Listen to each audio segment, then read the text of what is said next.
क्या आपको पता है जब हाथी का बच्चा छोटा होता है तो उसे पतली और कमजोर रस्सी से बांधा जाता है। हाथी का बच्चा छोटा और कमजोर होने के कारण उस रस्सी को तोड़कर भाग नहीं सकता, लेकिन जब वही हाथी का बच्चा बड़ा और शक्तिशाली हो जाता है तो भी उसे पतली और कमजोर रस्सी से ही बांधा जाता है, जिसे वो आसानी से तोड़ सकता है, लेकिन वो उस रस्सी को तोड़ता नहीं है और बंधा रहता है। ऐसा क्यों होता है? ऐसा इसलिए होता है क्योंकि जब हाथी का बच्चा छोटा होता है तो वो बार बार रस्सी को छुड़ाकर भागने की कोशिश करता है, लेकिन वो कमजोर होने के कारण उस पतली रस्सी को तोड़ नहीं सकता और आखिरकार वो मान लेता है कि वो कभी भी उस रस्सी को तोड़ नहीं सकता। हाथी का बच्चा बड़ा हो जाने पर भी यही सोचता है कि वो उस रस्सी को तोड़ नहीं सकता और वो कोशिश ही नहीं करता।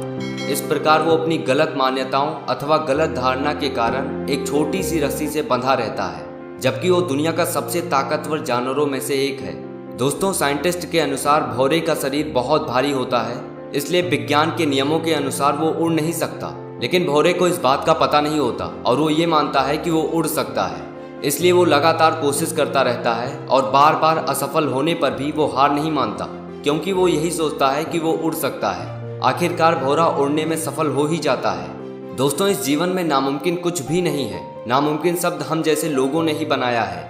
जब टेलीफोन और रेडियो आदि का आविष्कार नहीं हुआ था तो दुनिया और विज्ञान यही मानते थे कि आवाज को कुछ ही समय में सैकड़ों किलोमीटर दूर पहुंचाना नामुमकिन है, लेकिन आज मोबाइल हमारे जीवन का हिस्सा है। इसी तरह जब तक विमान का आविष्कार नहीं हुआ था तब तक विज्ञान जगत भी यही मानता था कि मनुष्य के लिए आकाश में उड़ना संभव नहीं है, लेकिन जब लोगों ने विमान का आविष्कार किया तो ये असंभव संभव में बदल गया।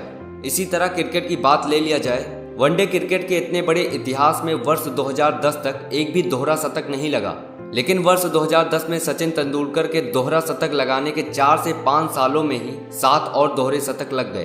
क्या ये मात्र संयोग था? ऐसा क्यों हुआ?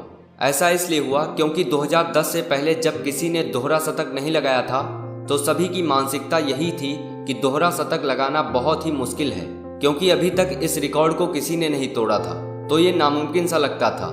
लेकिन जब सचिन ने दोहरा शतक लगाया तो सभी की मानसिकता बदल गई और ये लगने लगा कि दोहरा शतक लगाना मुश्किल है पर नामुमकिन नहीं। इस दुनिया में नामुमकिन कुछ भी नहीं है।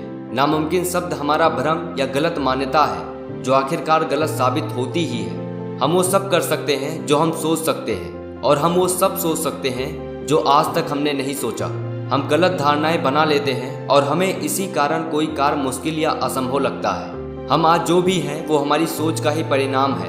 हम जैसा सोचते हैं वैसा बन जाते हैं। असंभव या नामुमकिन हमारी सोच का ही परिणाम है। हमारे साथ वैसा ही होता है जैसा हम मानते हैं और विश्वास करते हैं। भौरा विज्ञान के नियमों के अनुसार उड़ नहीं सकता, लेकिन वो मानता है कि वो उड़ सकता है, इसलिए वो उड़ जाता है। जबकि हाथी कमजोर रस्सी को आसानी से तोड़ सकता है, लेकिन वो ये मानता है कि वो उस रस्सी को तोड़ नहीं सकता, इसलिए वो रस्सी को तोड़ नहीं पाता। ये हम पर निर्भर करता है कि हमें हाथी की तरह अपनी ही सोच का गुलाम रहना है या भौरे की तरह स्वतंत्र।